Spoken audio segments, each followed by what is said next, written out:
Okay, so we have another example here, and the main difference between how we started this section and how we're ending this section is what we've started with is factoring, and then we talked about the zero product property where if we have two things that are set equal to zero, we can just set each one equal to zero. And now we're going to combine the two, and we've done this in the past videos, but now we're looking at all the different examples that we've seen for factoring, and now we're applying this zero product property to it.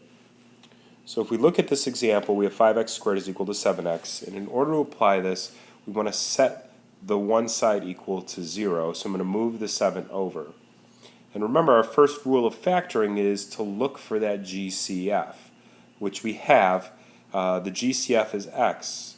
So if I pull an x out, I'm left with 5x minus 7, which is equal to 0.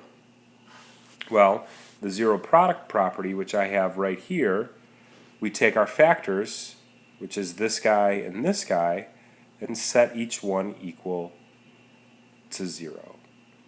And then x will equal 7/5 for this one, and x is equal to 0 for that one. And that's how we can apply the zero product property in factoring with just the GCF, or greatest common factor. In our next example, what we're dealing with is applying the zero product property. We have something that's set equal to 0. It's written in standard form, but a little out of order. So we're going to go ahead and reorder it, and then there's a negative in front, and I'm going to tell you what to do to help you with the negative. So these are all little specifics that help solve a little bit more difficult problems or differently formatted problems. Take the negative 25x squared. I'm going to write it in standard form. In standard form is ax squared plus bx plus c. So we go from largest exponent to no exponent. Then I really don't like this negative, so I'm going to multiply both sides by a negative 1. Well, the one side is 0,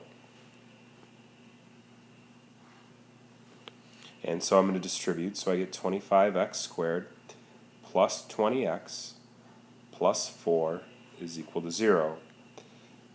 Multiply the 25 and the 4, I get 100. What two numbers multiply to 100? Excuse me, made a little mistake here. This guy is supposed to be negative. So what two numbers multiply to 100 but add to a negative 20? Okay, so multiply to 100 but add to a negative 20. So we go through and we have 5 and 20, and then I notice I got 10 and 10. Well, then negative 10 and negative 10 multiply to 100 and add to negative 20. So I got 25x squared minus 10x plus 4. Take this guy and split it down the middle. The greatest common factor on the left side is a 5x. That leaves me with 5x minus 2. Greatest common factor on the right side is a negative 2, and that gives me a 5x minus 2. And notice I actually end up with the same factors. So I have x is equal to 5/2, let me go ahead and actually set this equal to 0 and solve. That's bad to do that. So I have 5x minus 2 equal to 0. I put the 2 on both sides, so I move it over, it becomes positive. Divide by 5, I get x is equal to 2/5.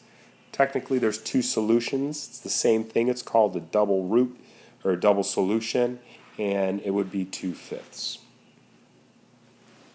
That is how we factor and apply the zero product property. So one thing that we have to consider is that factoring is what we use to solve. Okay, so when I ask you to solve, you're going to factor and solve. When I ask you to factor, you would leave it like that.